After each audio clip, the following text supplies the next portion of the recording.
ನಮಸ್ಕಾರ ಸ್ನೇಹಿತರೆ, ಈಗಲೈಸ್ಗೆ ಸ್ವಾಗತ.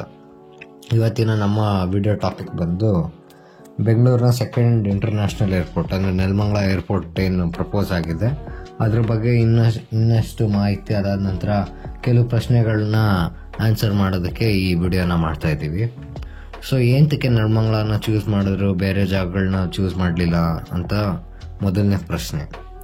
ಸೊ ಮೊದಲಿಗೆ 7 ಜಾಗನ ಶಾರ್ಟ್ ಲಿಸ್ಟ್ ಮಾಡಿದರು, 7-8 ಜಾಗನ ಶಾರ್ಟ್ ಲಿಸ್ಟ್ ಮಾಡಿದರು. ಅದರಲ್ಲಿ ರಾಮನಗರ, ಮಳವಳ್ಳಿ, ಕುಣಿಗಲ್ಲು, ಅದಾದ ನಂತರ ಕೊರಟಗೆರೆ, ತುಮಕೂರು, ದಾಬಸ್ಪೇಟೆ ಈ 5 ಜಾಗನ ಸ್ಟಾರ್ಟಿಂಗಲ್ಲೇ ತೆಗೆದಾಕ್ತರು. ಏನಂತಂದರೆ ಇದು ದೇವನಹಳ್ಳಿ ಕೆಂಪೇಗೌಡ ಇಂಟರ್ನ್ಯಾಷನಲ್ ಏರ್ಪೋರ್ಟ್ ಏನು ಟ್ರಾಫಿಕ್ ಏನಿದೆ ಅದನ್ನು ಇದು ಹ್ಯಾಂಡ್ಲ್ ಮಾಡಲ್ಲ ಅಂತ. ಈ ಏರ್ಪೋರ್ಟ್ಸ್ ಇಲ್ಲಿ ಮಾಡೋದ್ರಿಂದ ಬೆಂಗಳೂರು ಸಿಟಿಯಿಂದ ತುಂಬ ದೂರ ಆಗುತ್ತೆ. ಅದಾದ ನಂತರ ಈ ಏರ್ಪೋರ್ಟ್ ಸೆಕೆಂಡ್ ಏರ್ಪೋರ್ಟ್ ಪ್ರಪೋಸ್ ಮಾಡಿರೋ ರೀಸನ್ ಏನಂದರೆ ಕೆಂಪೇಗೌಡ ಏರ್ಪೋರ್ಟ್ ಸಿಕ್ಕಾಪಟ್ಟೆ ಫಾಸ್ಟಾಗಿ ಟ್ರಾಫಿಕ್ನ ಅಟ್ರಾಕ್ಟ್ ಮಾಡ್ತಾ ಇದೆ. ಹಿಂಗೆ ಹೋಗ್ತಾ ಇದ್ರೆ ಇನ್ನೊಂದು 5-6 ವರ್ಷಕ್ಕೆ ಆ ಏರ್ಪೋರ್ಟ್ ಓವರ್ ಕ್ರೌಡ್ ಆಗುತ್ತೆ. ಸೊ ಆ ಏರ್ಪೋರ್ಟ್ ಆಗ ಓವರ್ ಕ್ರೌಡ್ ಆಗಿ ಆಗ ಪ್ಲ್ಯಾನಿಂಗ್ ಮಾಡಿ ಎಲ್ಲ ಮುಗಿಸೋ ಅಷ್ಟರಲ್ಲಿ ಇನ್ನೂ 10 ವರ್ಷ ಆಗುತ್ತೆ.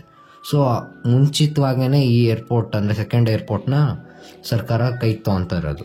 ರಾಮನಗರ ಆಗಿರ್ಬೋದು, ಮಳವಳ್ಳಿ, ಕುಣಿಗಲ್, ಅದಾದ ನಂತರ ಕೊರಟಗೆರೆ, ತುಮಕೂರು, ದಾಬಸ್ಪೇಟೆ ತುಂಬ ದೂರ ಆಗೋಯ್ತು. ಸೊ ಇದು ಯಾವ ಜಾಗಗಳೂ ದೇವನಹಳ್ಳಿಗೆ ಒಂದು ರಿಪ್ಲೇಸ್ಮೆಂಟ್ ಆಗಿ ಕಾಣಿಸಲ್ಲ.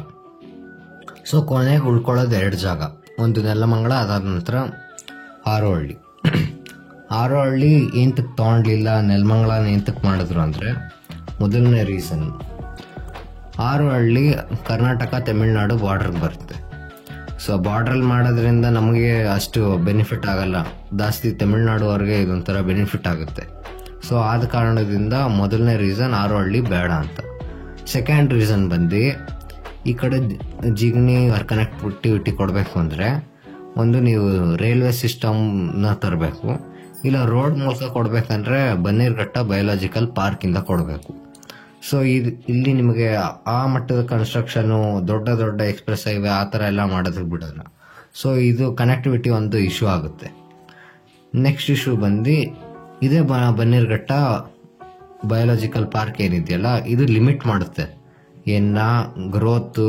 ಅದಾದ ನಂತರ ಈ ಸುತ್ತಮುತ್ತ ಆಗೋ ಡೆವಲಪ್ಮೆಂಟ್ನ ಒಂಥರ ಸ್ಟಾಪ್ ಮಾಡ್ದಂಗೆ ಆಗುತ್ತೆ. ಈ ಸೈಡಿಂದ ಈ ಕಡೆ ಬೆಳೆಯೋದೇ ಇಲ್ಲ. ಸೊ ಅದೊಂದು ರೀಸನ್. ಅದಾದ ನಂತರ ಮೇನ್ ರೀಸನ್ ಬಂದು ಬೆಂಗಳೂರು ಸಿಟಿ ಸೆಂಟ್ರಿಂದ ಹಾರೋಹಳ್ಳಿ ಸ್ವಲ್ಪ ದೂರ ಆಗುತ್ತೆ. ಅಂದರೆ ನೀವು ವಿಧಾನಸೌಧದಿಂದ ಹಾರೋಹಳ್ಳಿಗೆ ಅಂದರೆ ಸಿಕ್ಕಾಪಟ್ಟೆ ದೂರ ಆಗುತ್ತೆ. ಅದಾದ ನಂತರ ಇನ್ಫ್ರಾಸ್ಟ್ರಕ್ಚರ್ ಏನೂ ಇಲ್ಲ. ಫಾರ್ ಎಕ್ಸಾಂಪಲ್ ಮೆಟ್ರೋ ಕನೆಕ್ಟಿವಿಟಿ ಏನು ದೇವನಹಳ್ಳಿಗೆ ಆಯ್ತಲ್ಲ, ಮೆಟ್ರೋ ಕನೆಕ್ಟಿವಿಟಿ ಇರಲಿಲ್ಲ, ರೈಲ್ ಇರಲಿಲ್ಲ, ಎಲ್ಲ ಈಗ ಹೊಸದಾಗಿ ಒಂದು ಬ್ಲೂ ಲೈನ್ ಅಂತ ಮೆಟ್ರೋ ಕನೆಕ್ಟಿವಿಟಿ ಕೊಡಬೇಕು ಅಂತ ಏರ್ಪೋರ್ಟ್ಗೆ ಅಂತ ಹೊಸ ಬ್ಲೂ ಲೈನ್ ಮಾಡಿ ಅಷ್ಟೆಲ್ಲ ಇನ್ಫ್ರಾಸ್ಟ್ರಕ್ಚರ್ ಪ್ರೊವೈಡ್ ಮಾಡಬೇಕಾಗಿದೆ. ಅದೇ ಥರ ಹಾರೋಹಳ್ಳಿಗೂ ನೀವೊಂದು ಸಪ್ರೇಟ್ ಮೆಟ್ರೋ ಲೈನ್ ಮಾಡಿ ಅದಕ್ಕೆ ಎಲ್ಲ ಇನ್ಫ್ರಾಸ್ಟ್ರಕ್ಚರ್ ಕೊಡಬೇಕು. ಅದೇ ನೆಲಮಂಗಲ ಆಗಾದರೆ ನೀವು ಆಲ್ರೆಡಿ ಗ್ರೀನ್ ಲೈನ್ ಅಲ್ಲಿ ತನಕ ಎಕ್ಸ್ಟೆಂಡ್ ಆಗುತ್ತೆ ಅಂತ ಅಂದಿದ್ದಾರೆ. ಅದಾದ ನಂತರ ನಿಮಗೆ 2-3 ಹೈವೇ ಇದೆ, ಆಲ್ಟರ್ನೇಟ್ ರೂಟ್ ಇದೆ. ಅದಾದ ನಂತರ ನಿಮಗೆ ನೈಸ್ ರೋಡ್ ಬರುತ್ತೆ. ಸಿಟಿ ನೀವು ಅರ್ಧ ಸಿಟಿನ ಕವರ್ ಮಾಡೋ ನೈಸ್ ರೋಡಲ್ಲಿ ನೀವು ಅರ್ಧ ಗಂಟೆ 3/4 ಅವರಲ್ಲಿ ರೀಚ್ ಆಗ್ಬೋದು ಏರ್ಪೋರ್ಟ್ಗೆ. ಅದಾದ ನಂತರ ಇಲ್ಲಿ ಪೆರಿಫೆರಲ್ ರಿಂಗ್ ರೋಡ್ ಬರುತ್ತೆ. ಅದಾದ ನಂತರ STRRಗೂ ಇದು ತುಂಬ ಹತ್ರ ಇರುತ್ತೆ. ಸೊ ಈ ಎಲ್ಲ ಕಾರಣಗಳಿಂದ ಈ ಎಲ್ಲ ಇನ್ಫ್ರಾಸ್ಟ್ರಕ್ಚರ್ ರೀಸನ್ಗಳಿಂದ ನೆಲಮಂಗಲ ಫೀಸೇಬಲ್ ಅಂತ ರಿಪೋರ್ಟ್ ಹೇಳ್ತು. ಅದಕ್ಕೋಸ್ಕರ ನೆಲಮಂಗಲನ ಚೂಸ್ ಮಾಡಿದ್ದಾರೆ. ಸೊ ಕೆಲವರು ಇದು ಏನು ಹಾರೋಹಳ್ಳಿ ಫಿಕ್ಸ್ ಅಂತ ಅಂತಿದ್ದವ್ರಿಗೆ ಇದು ಹಾರೋಹಳ್ಳಿಗಿಂತ ನೆಲಮಂಗಲ ಬೆಟರು ಅಂತ ಇಷ್ಟು ಪಾಯಿಂಟ್ಸ್ ಇದೆ. ಅದಾದ ನಂತರ ರಿಯಲ್ ಎಸ್ಟೇಟ್ ಬೂಮ್ಗೆ ಇದು ಕಾರಣ ಆಗುತ್ತೆ. ಎಂತಕ್ಕಂದರೆ 2008-05 ಯಾವಾಗ ಇಲ್ಲಿ ಅನೌನ್ಸ್ ಆಯಿತು ದೇವನಹಳ್ಳಿಲಿ, ಅಲ್ಲೂ ಆಯಿತು. ಅದೇ ರೀತಿ ಇಲ್ಲೂ ಆಗುತ್ತೆ. ಆದರೆ ಇದು ಫೇಕ್ ನ್ಯೂಸ್ ಅಂತೂ ಅಲ್ಲ, ಇದು ಕನ್ಫರ್ಮ್ ಆಗಿದೆ, ಅಫಿಷಿಯಲ್ ಅನೌನ್ಸ್ಮೆಂಟ್ ಅಂತ. ಅದಾದ ನಂತರ ಎಲ್ರಿಗೂ ಒಂದು ಡೌಟ್ ಏನಂದರೆ ದೇವನಹಳ್ಳಿ ಏರ್ಪೋರ್ಟ್ ಆದಾಗ ಒಂದು ಅಗ್ರಿಮೆಂಟ್ ಸೈನ್ ಮಾಡಿದ್ರು ಎಲ್ಲ ಗೌರ್ಮೆಂಟು. ಏನಂದರೆ 150 ಕಿಲೋಮೀಟರ್ ರೇಡಿಯಸ್ಸಲ್ಲಿ ದೇವನಹಳ್ಳಿ ಏರ್ಪೋರ್ಟ್ ಸುತ್ತಮುತ್ತ ಬೇರೆ ಏರ್ಪೋರ್ಟ್ ಮಾಡಬಾರ್ದು ಅಂತ 2005 ಸೈನ್ ಮಾಡಿದ್ರು. 2035 ತನಕ ಆ ಅಗ್ರಿಮೆಂಟ್ ವ್ಯಾಲಿಡ್ ಇದೆ. ಸೊ 150 ಕಿಲೋಮೀಟರ್ಸ್ ಒಳಗೇನೆ ಬರುತ್ತೆ ಈ ಏರ್ಪೋರ್ಟು, ಹೆಂಗೆ ಅಲೋ ಮಾಡ್ತಾರೆ ಏರ್ಪೋರ್ಟ್ ಅಥಾರಿಟಿ ಆಫ್ ಇಂಡಿಯಾ ಅಂತ ತುಂಬ ಜನ ಕೇಳ್ತಾರೆ. ಸೊ ಫಾರ್ ಎಕ್ಸಾಂಪಲ್ ನಾವು ಮುಂಬೈ ತೊಗೊಂಡ್ರೆ, ಮುಂಬೈಯಲ್ಲಿ ಛತ್ರಪತಿ ಶಿವಾಜಿ ಮಹಾರಾಜ್ ಏರ್ಪೋರ್ಟ್ ಇದೆ. ಸೊ ಅದು ಈಗ ಏನಾಗಿದೆ, ಸಿಕ್ಕಾಪಟ್ಟೆ ಓವರ್ ಕ್ರೌಡ್ ಆಗಿರೋ ಕಾರಣ ಸೆಕೆಂಡ್ ಏರ್ಪೋರ್ಟ್ ನವಿ ಮುಂಬೈಯಲ್ಲಿ ಮಾಡ್ತಾ ಇದ್ದಾರೆ. ಸೊ ಈ ಎರಡು ಮಧ್ಯೆ ಇರೋ ಡಿಫ್ರೆನ್ಸ್ ಬಂದು ಜಸ್ಟ್ 30 ಕಿಲೋಮೀಟರ್ಸ್.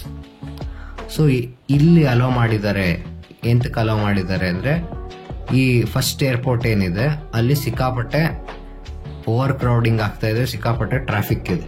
ಸಿಕ್ಕಾಪಟ್ಟೆ ಟ್ರಾಫಿಕ್ ಇರೋ ಕಾರಣ ಅಲ್ಲಿ ಹ್ಯಾಂಡ್ಲ್ ಮಾಡೋಕ್ಕಾಗ್ದಲೆ ತುಂಬ ದಿನ ಫ್ಲೈಟ್ಸ್ನ ರದ್ದು ಮಾಡ್ತಾ ಇದ್ದಾರೆ. ಆ ಮಟ್ಟ ಟ್ರಾಫಿಕ್ ಇರೋದ್ರಿಂದ 30 ಕಿಲೋಮೀಟರ್ ಒಳಗಡೆ ಇನ್ನೊಂದು ಏರ್ಪೋರ್ಟ್ ಮಾಡೋಕ್ಕೆ ಪರ್ಮಿಷನ್ ಕೊಟ್ಟಿದ್ದಾರೆ. ಅದೇ ರೀತಿ ನೀವು ಡೆಲ್ಲಿಗೆ ಹೋದರೆ, ಡೆಲ್ಲಿ ಇಂದಿರಾ ಗಾಂಧಿ ಏರ್ಪೋರ್ಟಿಂದ ಜಸ್ಟ್ ಒಂದು 60 ಕಿಲೋಮೀಟರ್ಸ್ ಆಚೆ ಒಂದು ಏರ್ಪೋರ್ಟ್ನ ಮಾಡ್ತಾ ಇದ್ದಾರೆ.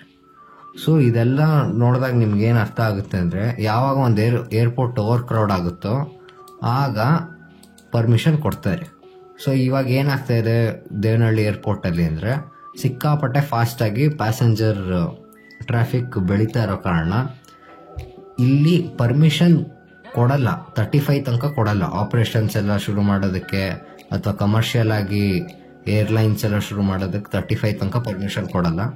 ಆದರೆ ಈಗಿಂದ ಶುರು ಮಾಡಿದ್ರೆ ಒಂದು ಏರ್ಪೋರ್ಟ್ ಮಾಡೋದಕ್ಕೆ ಮಿನಿಮಮ್ 6 ರಿಂದ 7 ವರ್ಷ ಬೇಕು.